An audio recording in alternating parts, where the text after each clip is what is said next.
Hello friends and welcome back to our YouTube channel Study with Shipra तीरे।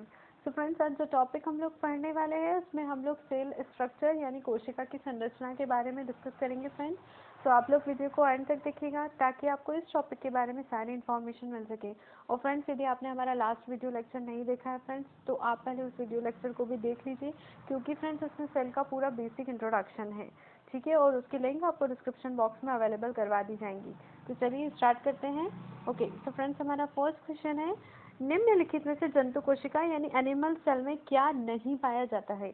अब friends जैसा कि हम अपने पिछले वीडियो लेक्चर्स में पढ़ चुके हैं कि जो कोशिका होती है वो दो टाइप की होती है, एक होती है प्रोकैरियोटिक और दूसरी होती है यूकेरियोटिक, ठीक है। पर यदि फ्रेंड्स हम बात उसके स्ट्रक्चर के हिसाब से करते हैं तो फ्रेंड्स स्ट्रक्चर के बिहाफ पे जो कोशिका होती है वो दो तरह से होती है। एक होती है फ्रेंड्स एनिमल सेल यानी कि जंतु कोशिका और दूसरी होती है प्लांट सेल यानी कि पादप कोशिका, ठीक है। अब देखिए फ्रेंड्स, अगर हम स्ट्रक्चर के हिसाब से दोनों कोशिकाओं में देखते हैं तो फ्रेंड्स दोनों ही कोशिकाओं में कुछ जो पार्ट्स रहते हैं, लगभग सभी, या तो फिर ये कह लीजिए कि लगभग सभी जो पार्ट्स होते हैं वो कॉमन ही होते हैं और जो उनका वर्क भी होता है वो सेम होता है। जैसे यदि सेल मेम्ब्रेन की बात करते हैं, साइटोप्लाज्म की, माइटोकॉन्ड्रिया की, न्यूक्लियस की, इनकी सब की बात करते हैं फ्रेंड्स, तो इनका जो वर्क होता है वो दोनों में सेम ही होता है। पर कुछ फैक्टर्स ऐसे हैं फ्रेंड्स जो केवल और केवल पादप कोशिकाओं में पाए जाते हैं, वो जंतु कोशिका में नहीं पाए जाते हैं, ठीक है। तो वो क्या होते हैं, देखिए, एक तो होती है सेल वॉल, जैसा कि आपको इमेज में दिख ही रहा है फ्रेंड्स, ये जो आपको पूरी डार्क कलर की पूरी बाउंड्री टाइप दिख रही है फ्रेंड्स, ये, और एक होता है क्लोरोप्लास्ट यानी कि लवक की बात कर रहे हैं फ्रेंड्स। तो ये जो दो फैक्टर्स है ये केवल आपको प्लांट सेल में पाए जाते हैं, ये जंतु कोशिका में नहीं पाए जाते हैं, ठीक है, इस बात का ध्यान रखना। तो आपसे क्वेश्चन में यही चीज पूछी गई थी कि क्या चीज होती है जो केवल जंतु कोशिका में पाई जाती है, तो वो होती है फ्रेंड्स कोशिका भित्ति, सेल वॉल और लवक यानी कि प्लास्टिड। तो यहाँ पर जो आपका ऑप्शन नंबर 4 है फ्रेंड्स वो करेक्ट हो जाएगा, जो कि है 1 और 3 बोथ, ठीक है। चलिए नेक्स्ट क्वेश्चन देख लेते हैं। नेक्स्ट क्वेश्चन है, कोशिका द्रव्य साइटोप्लाज्म की खोज किसने की थी। अब फ्रेंड्स जिन बच्चों ने हमारी पिछले वीडियो लेक्चर्स देखे हैं फ्रेंड्स, उन्हें कोशिका के बारे में, उसके सारे पार्ट्स की वो क्या क्या वर्क करते हैं उनके बारे में बहुत अच्छे से पता है। वो ये भी जानते हैं कि कोशिका द्रव्य यानी साइटोप्लाज्म क्या होता है। अब यहाँ पर यही चीज़ पूछी जा रही है कि कोशिका द्रव्य की खोज किसने की थी फ्रेंड्स, जैसा कि आपको डायग्राम में ये जो येलो कलर का जो पार्ट है फ्रेंड्स इसके बारे में पूछ रहे हैं, ठीक है। तो इसकी खोज किसने की थी, इसकी खोज की थी फ्रेंड्स J.E. पुरकिंजे ने।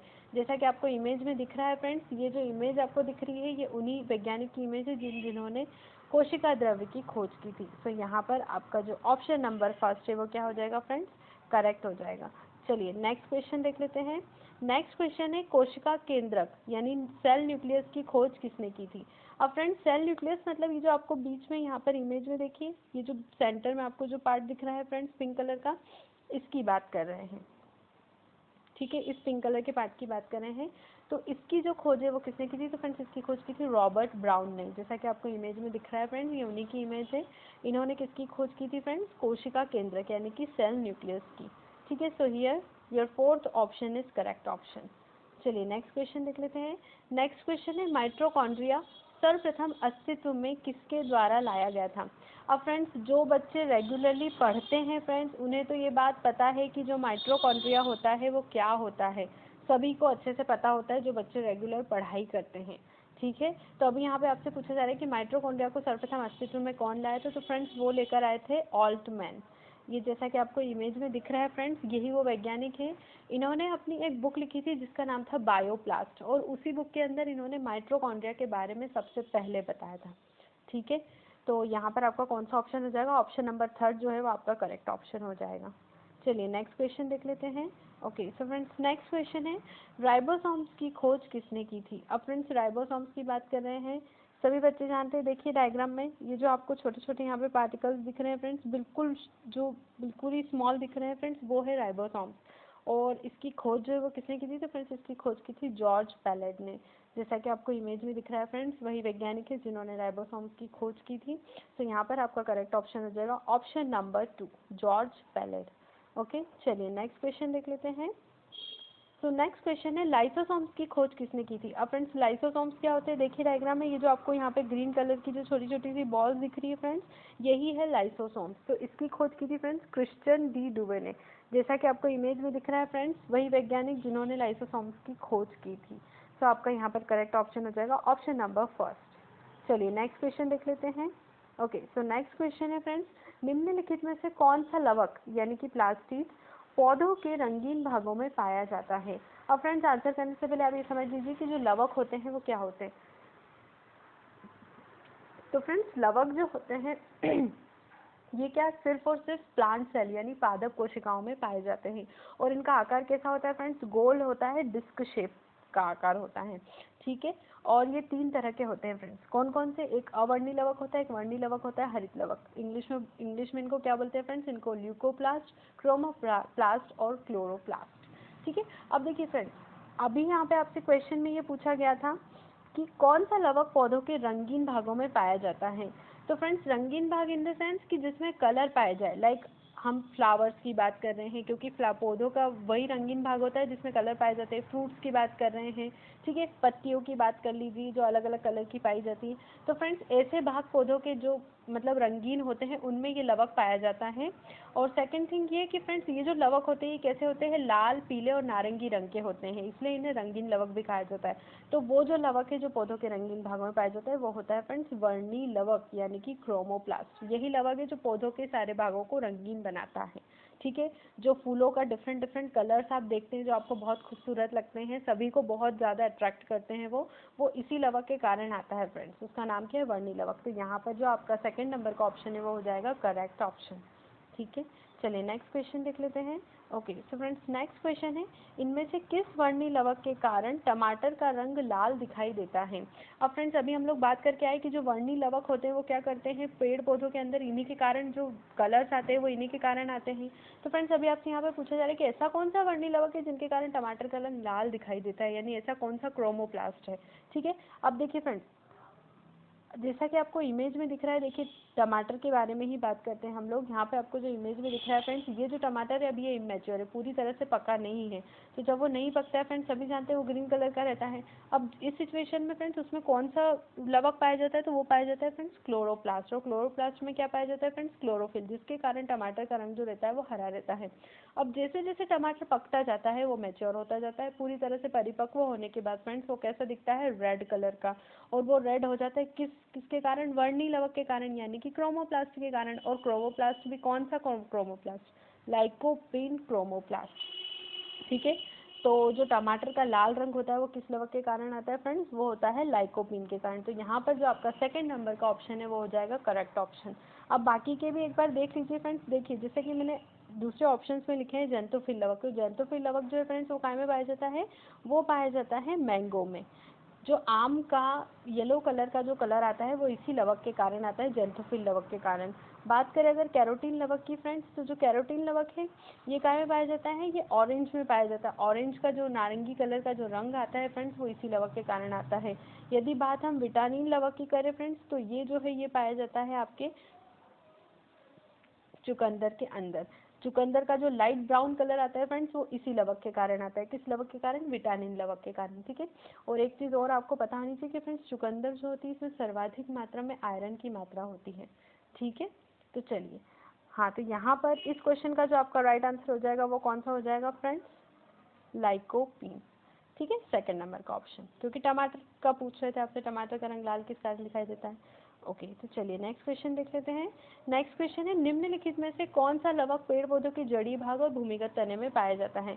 अब देखिए फ्रेंड्स, अभी हम जैसा कि बात कर रहे थे, अभी हम लोगों ने ये चीज़ पढ़ ली है कि जो पेड़ पौधों के रंगीन भाग होते हैं, लाइक फ्लावर की बात कर रहे थे, फ्रूट्स की बात कर रहे थे, उसकी पत्तियों की बात कर रहे थे, तो इसमें तो वर्णी लवक पाया जाता है यानी कि क्रोमोप्लास्ट, ठीक है। अब आपसे पूछा है कि ऐसा कौन सा लवक है जो उसके जड़ीय भाग में और भूमिगत तने में पाया जाता है, तो फ्रेंड्स वो लवक होता है अवर्णी लवक। इन्हें अवर्णी लवक इसलिए बोलते हैं फ्रेंड्स क्योंकि ये पौधों के उन भागों में पाया जाता है जहाँ पर किसी भी तरीके का कोई कलर नहीं होता है। यानी आप ये भी कह सकते हैं कि ऐसे भाग जो सूर्य का प्रकाश जिन पर सीधे नहीं पहुँच पाता, ठीक है, तो उन्हें हम लोग क्या बोलते हैं फ्रेंड्स, अवर्णी लवक। तो यहाँ पर जो आपका ऑप्शन नंबर फर्स्ट जो हो जाएगा वो कौन हो जाएगा, करेक्ट ऑप्शन, अवर्णी लवक यानी कि ल्यूकोप्लास्ट। ओके, तो चलिए नेक्स्ट क्वेश्चन देख लेते हैं। नेक्स्ट क्वेश्चन है, निम्नलिखित में से किस लवक को कोशिका का रसोई घर कहा जाता है। अब देखिए फ्रेंड्स, हमने अवर्णी लवक और वर्णी लवक, ल्यूकोप्लास्ट और क्रोमोप्लास्ट दोनों के बारे में बात कर ली। अब बात करते हैं हरित लवक की। तो देखिए फ्रेंड्स, कोशिका का जो रसोई घर है वो कहा जाता है किसे, हरित लवक को, ठीक है, यानी कि क्लोरोप्लास्ट को। और क्यों कहा जाता है ये भी सुन लीजिए। देखिए क्लोरोप्लास्ट जो होता है फ्रेंड्स ये पौधों में बहुत महत्वपूर्ण भूमिका निभाता है। क्यों? क्योंकि इसमें जो क्लोरोफिल मौजूद होता है उसकी सहायता से प्रकाश संश्लेषण की क्रिया होती है, यानी फोटोसिंथेसिस जो होता है वो इसी के कारण होता है ना। अगर पेड़ पौधों की हरी पत्तियों में ये मौजूद नहीं रहता है फ्रेंड्स तो प्रकाश संश्लेषण की जो क्रिया होती है वो नहीं होती। पेड़ पौधों की जो हरी पत्तियों के लिए जो उत्तरदायी लवक है फ्रेंड्स वो यही वाला लवक है। कौन सा? हरित लवक। ठीक है, और ये रहता है तभी पेड़ पौधों में भोजन बन पाता है। ठीक है, तो इसीलिए फ्रेंड्स जो हरित लवक यानी कि क्लोरोप्लास्ट है उसे क्या कहा जाता है? रसोई घर कहा जाता है। और ये मुख्यतः कहाँ पर पाया जाता है? तो फ्रेंड्स ये मुख्यतः पेड़ पौधों की जो हरी कलर की पत्तियां होती है फ्रेंड्स उनमें पाया जाता है। ठीक है, तो यहाँ पर जो आपका करेक्ट ऑप्शन हो जाएगा वो हो जाएगा ऑप्शन नंबर 3, हरित लवक। ठीक है, जिसे कोशिका का क्या कहा जाता है फ्रेंड्स? रसोई घर। ओके, चलिए नेक्स्ट क्वेश्चन देख लेते हैं। तो फ्रेंड्स आपका नेक्स्ट क्वेश्चन है कोशिका झिल्ली सेल मेम्ब्रेन मुख्य रूप से किसकी बनी होती है? अब फ्रेंड्स सेल मेम्ब्रेन क्या होती है सभी बच्चों को पता है। ये जो पिंक कलर का पार्ट है इसकी बात कर रहे हैं। सेल मेम्ब्रेन जो होती है मुख्यतः किसकी बनी होती है फ्रेंड्स? प्रोटीन की बनी होती है। ठीक है, जो कोशिका झिल्ली होती है फ्रेंड्स झिल्ली की बात कर रहे हैं, सेल मेम्ब्रेन की, कोशिका भित्ति की बात नहीं कर रहे हैं, ये ध्यान रखिएगा। सेल वॉल की बात नहीं की जा रही, सेल मेम्ब्रेन की बात की जा रही है। और वो मुख्य रूप से किसकी बनी होती है? वो बनी होती है फ्रेंड्स प्रोटीन की। ठीक है, तो यहाँ पर जो आपका करेक्ट ऑप्शन हो जाएगा वो हो जाएगा ऑप्शन नंबर 2, प्रोटीन। चलिए नेक्स्ट क्वेश्चन देख लेते हैं। ओके, सो फ्रेंड्स हमारा नेक्स्ट क्वेश्चन है कोशिका द्रव्य यानी कि साइटोप्लाज्म मुख्य रूप से किसका बना होता है? अब फ्रेंड्स देखिए साइटोप्लाज्म यानी कि ये जो पीला कलर का भाग दिख रहा है उसकी बात कर रहे हैं। तो ये किससे बना होता है? तो आपके ऑप्शन से कार्बोहाइड्रेट वसा, प्रोटीन, खनिज लवण और उपरोक्त सभी। तो देखिए फ्रेंड्स साइटोप्लाज्म जो होता है ना वो ये तीनों चीज़ों से मिलकर बनता है, मतलब ये चारों चीज़ों से, कार्बोहाइड्रेट वसा, प्रोटीन और खनिज लवण। तो यहाँ पर जो आपका करेक्ट ऑप्शन हो जाएगा वो हो जाएगा ऑप्शन नंबर 4 यानी कि उपरोक्त सभी। ठीक है, चलिए नेक्स्ट क्वेश्चन देख लेते हैं फ्रेंड्स। ओके, सो फ्रेंड्स हमारा नेक्स्ट क्वेश्चन है केंद्रक द्रव्य में पतले धागे के समान पाई जाने वाली संरचना को क्या कहा जाता है? अब फ्रेंड्स केंद्रक द्रव्य यानी कि ये जो न्यूक्लियस है इसके अंदर एक तरीके का द्रव्य भरा होता है उसे बोलते हैं केंद्रक द्रव्य। अब उसमें धागे के समान जो संरचना पाई जाती है यानी कि ये जो ब्लैक कलर का आपको पार्ट दिख रहा है ना फ्रेंड्स बीच में गुच्छे जैसा, इसकी बात करें तो इसको क्या कहा जाता है? तो फ्रेंड्स इसे कहा जाता है क्रोमेटिन। ठीक है, और इसी के कारण फ्रेंड्स गुणसूत्रों का निर्धारण होता है। ठीक है, मानव जो शरीर में जो गुणसूत्र पाए जाते हैं उन्हीं का निर्धारण इन्हीं के मतलब इन्हीं क्रोमेटिन के कारण होता है। तो यहाँ पे जो आपका करेक्ट ऑप्शन हो जाएगा वो हो जाएगा ऑप्शन नंबर 4, क्रोमेटिन। ठीक है, ओके, चलिए नेक्स्ट क्वेश्चन देख लेते हैं। Okay, so friends next question है केंद्रक द्रव्य किन चीज़ों से मिलकर बना होता है? ठीक है, यही जो येलो कलर का जो पार्ट पूरा भरा हुआ है ना इसके अंदर उसके बारे में बात करें कि ये किन चीज़ों से मिलकर बनता है। तो आपके ऑप्शन से आरएनए, डीएनए, प्रोटीन और उपरोक्त सभी। तो देखिए फ्रेंड्स केंद्रक द्रव्य जो होता है ना वो इन तीनों चीज़ों से मिलकर बनता है। तो यहाँ पर जो आपका ऑप्शन नंबर 4 है वो करेक्ट हो जाएगा कि केंद्रक द्रव्य आरएनए, डीएनए और प्रोटीन इन तीनों चीज़ों से मिलकर बनता है। ठीक है, चलिए नेक्स्ट क्वेश्चन देख लेते हैं। Okay, so friends next question है मानव शरीर में कुल गुणसूत्र यानी क्रोमोसोम्स की संख्या कितनी होती है? अब फ्रेंड्स देखिए क्रोमोसोम्स क्या होते हैं पहले ये समझ लीजिए। क्रोमोसोम्स जो होते हैं फ्रेंड्स ये क्या करते हैं, मानव शरीर में अगर आप मेल की बात करते हैं तो मेल और फीमेल दोनों में ही फ्रेंड्स इनकी जो संख्या होती है वो कितनी होती है? 46। टोटल संख्या की अगर बात करते हैं तो वो होते हैं 46, चाहे वो मेल हो या फीमेल हो। और ये जो 46 गुणसूत्र होते हैं फ्रेंड्स ये पेयर्स में पाए जाते हैं, 2-2 के पेयर्स बनते हैं। तो टोटल कितने पेयर्स बनेंगे? 23 पेयर्स बनेंगे, राइट। अब फ्रेंड्स यदि मेल की बात करते हैं तो मेल में दोनों तरह के गुणसूत्र यानी कि एक्स और वाई दोनों गुणसूत्र पाए जाते हैं। और यदि फीमेल की बात करते हैं फ्रेंड्स तो फीमेल में केवल एक्स एक्स गुणसूत्र पाए जाते हैं। ठीक है, अब देखिए फ्रेंड्स होता क्या है कि यदि y और x गुणसूत्र मिलते हैं, क्योंकि गुणसूत्र जो होते हैं फ्रेंड्स क्रोमोसोम्स जो होते हैं ये लिंग का निर्धारण करते हैं। ठीक है, तो यदि y और x गुणसूत्र मिलते हैं फ्रेंड्स तो बेबी गर्ल का बर्थ होता है यानी कि लड़की जन्म लेती है। सॉरी, एक्स और वाई मिलते हैं तो फ्रेंड्स बेबी बॉय का बर्थ होता है यानी कि लड़का जन्म लेता है। और यदि एक्स एक्स गुणसूत्र मिलते हैं तो बेबी गर्ल का बर्थ होता है यानी कि लड़की जन्म लेती है। ठीक है, तो इस तरह से फ्रेंड्स गुणसूत्र जो होते हैं ये क्या करते हैं, जेंडर का यानी लिंग का निर्धारण करते हैं। अब यहाँ पर आपसे टोटल क्रोमोसोम्स, टोटल गुणसूत्र की संख्या पूछी थी कि फ्रेंड्स टोटल कितने होते हैं, तो टोटल होते हैं 46। यदि वो आपसे पेयर्स पूछते तो पेयर्स तो 23 हो जाते, बट यहाँ से आप यहाँ पर आपसे टोटल पूछा था, इसलिए क्या हो गया फ्रेंड्स 46। तो यहाँ पर आपका जो करेक्ट ऑप्शन वो हो जाएगा, वो कौन सा हो जाएगा फ्रेंड्स 46। तो here third option is correct option. Okay, चलिए नेक्स्ट क्वेश्चन देखते हैं। नेक्स्ट क्वेश्चन है निम्नलिखित में से कोशिका का ऊर्जा ग्रह यानी पावर हाउस किसे कहा जाता है। ओके, तो इसका आंसर तो सभी बच्चों को पता है कि जो कोशिका का ऊर्जा गृह होता है वो कौन है फ्रेंड्स, माइटोकॉन्ड्रिया। और इसे क्यों कहते हैं ये भी जान लीजिए। तो देखिए फ्रेंड्स, माइटोकॉन्ड्रिया जो होता है इसका काम क्या होता है कि जो हमारे शरीर में जो भी बची हुई ऊर्जा होती है उसको स्टोर करने का काम करता है, ठीक है। और जब भी ज़रूरत पड़ती है फ्रेंड्स तो हम मतलब उसका यूज़ कर सकते, कोशिका जो है उसका उपयोग करती है जब भी उसे ज़रूरत पड़ती है। तो इस तरह से फ्रेंड्स माइटोकॉन्ड्रिया क्या होता है, उसका पावर हाउस यानी उसका ऊर्जा ग्रह कहलाता है। तो यहाँ पर जो आपका करेक्ट ऑप्शन हो जाएगा वो क्या हो जाएगा, ऑप्शन नंबर 2, ठीक है, माइटोकॉन्ड्रिया। चलिए नेक्स्ट क्वेश्चन देख लेते हैं। Okay, so friends next question है ऐसे राइबोसोम्स जो गुच्छों में या समूहों में पाए जाते हैं उन्हें क्या कहा जाता है। अब देखिए फ्रेंड्स, राइबोसोम्स के बारे में तो सभी जानते हैं कि वो क्या होते हैं, इतने ज़्यादा छोटे होते हैं कि उन्हें देखने के लिए इलेक्ट्रॉन माइक्रोस्कोप की रिक्वायरमेंट होती है। तो अब ऐसे राइबोसोम्स जो गुच्छों में या समूहों में पाए जाते हैं उन्हें क्या कहा जाता है, तो उन्हें कहा जाता है पॉलीराइबोसोम्स। जैसा कि डायग्राम में देख रहे हैं फ्रेंड्स, ये जो है ये उनकी पूरी सीरीज है राइबोसोम्स की, ठीक है। तो ऐसे राइबोसोम्स जो काय में पाए जाएंगे, गुच्छों में या समूहों में, तो उन्हें क्या कहा जाएगा फ्रेंड्स, पॉलीराइबोसोम्स, ठीक है। So here fourth option is correct option. चलिए नेक्स्ट क्वेश्चन देख लेते हैं। Okay, so friends next question है निम्नलिखित में से किसे प्रोटीन की फैक्ट्री कहा जाता है। अब देखिए फ्रेंड्स, जैसा कि आपको यहाँ डायग्राम में दिख रहा है फ्रेंड्स, ये राइबोसोम्स का डायग्राम है, ठीक है। ये वाली जो ऊपर आपको पार्ट दिख रहा है ये राइबोसोम्स का लार्ज सबनेट है, और ये जो नीचे वाला पार्ट दिख रहा है ये स्मॉल सबनेट है, ठीक है। दो तरह की यूनिट है उसमें, लार्ज और स्मॉल, ठीक है।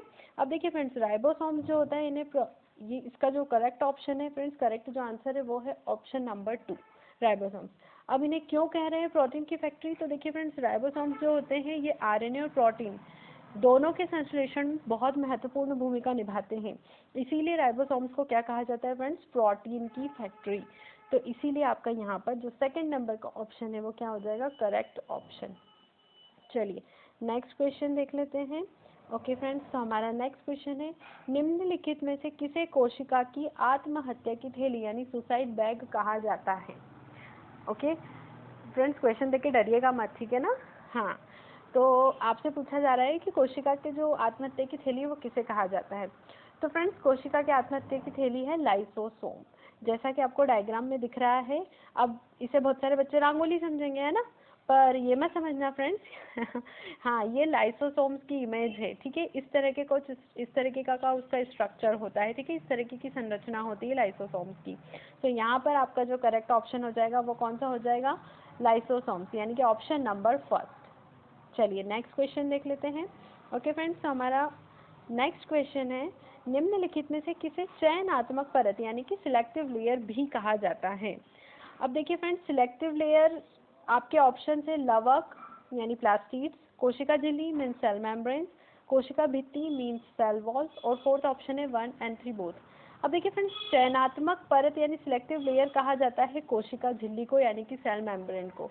और क्यों कहा जाता है, देखिए इसकी बात कर रहे हैं, ये जो पिंक कलर का आपको जो पार्ट दिख रहा है ना, जिसको आप प्लाज्मा सेल मेम्ब्रेन के नाम से भी जानते हैं, इसे ही क्या कहा जाता है फ्रेंड्स, सिलेक्टिव लेयर, चयनात्मक परत। क्यों, क्योंकि यही क्या करती है फ्रेंड्स, कोशिका की संरचना जो होती है वो इसी कोशिका झिल्ली पर डिपेंड करती है। यहाँ पर फ्रेंड्स हम कोशिका झिल्ली सेल मेम्ब्रेन की बात कर रहे हैं, सेल वॉल की बात नहीं कर रहे हैं, तो आप कंफ्यूज मत होइएगा, ठीक है। यहाँ पर सेल वॉल की बात नहीं कर रहे, सेल मेम्ब्रेन की बात कर रहे हैं, और कोशिका की जो संरचना है वो जो सेल मेम्ब्रेन है इन्हीं पर डिपेंड करती है। और इसे सिलेक्टिव लेयर इसलिए भी कहा जाता है क्योंकि इसी के कारण फ्रेंड्स जो सारे पोषक तत्व जो होते हैं वो अंदर की तरफ आते हैं और अनावश्यक पोषक तत्व जो है वो बाहर जाते हैं, ठीक है। तो यहाँ पर जो आपका करेक्ट ऑप्शन हो जाएगा वो हो जाएगा ऑप्शन नंबर 2। किसे बोला जाता है सिलेक्टिव लेयर, कोशिका झिल्ली को यानी सेल मेम्ब्रेन को, ठीक है। ओके, तो फ्रेंड्स आपको वीडियो कैसा लगा इसके बारे में हमें कमेंट बॉक्स में कमेंट करके ज़रूर बताइएगा। उम्मीद करती हूँ आपने पूरा वीडियो देखा होगा फ्रेंड्स एंड तक, और आपको वीडियो पसंद भी आया होगा। तो अगर आपको पसंद आए तो इसे लाइक करिए, अपने दोस्तों के साथ में इसे शेयर करिए। और यदि फ्रेंड्स आपको किसी भी तरीके की कोई क्वेरी आता है, कोई भी डाउट आता है इस वीडियो से रिलेटेड, तो फ्रेंड्स आप उसे कमेंट में करके बता सकते हैं फ्रेंड्स, डेफिनेटली आपको उसका आंसर किया जाएगा। और यदि अभी तक आपने हमारे चैनल को सब्सक्राइब नहीं किया है फ्रेंड्स, तो प्लीज़ हमारे चैनल को सब्सक्राइब करिए। Okay, thank you.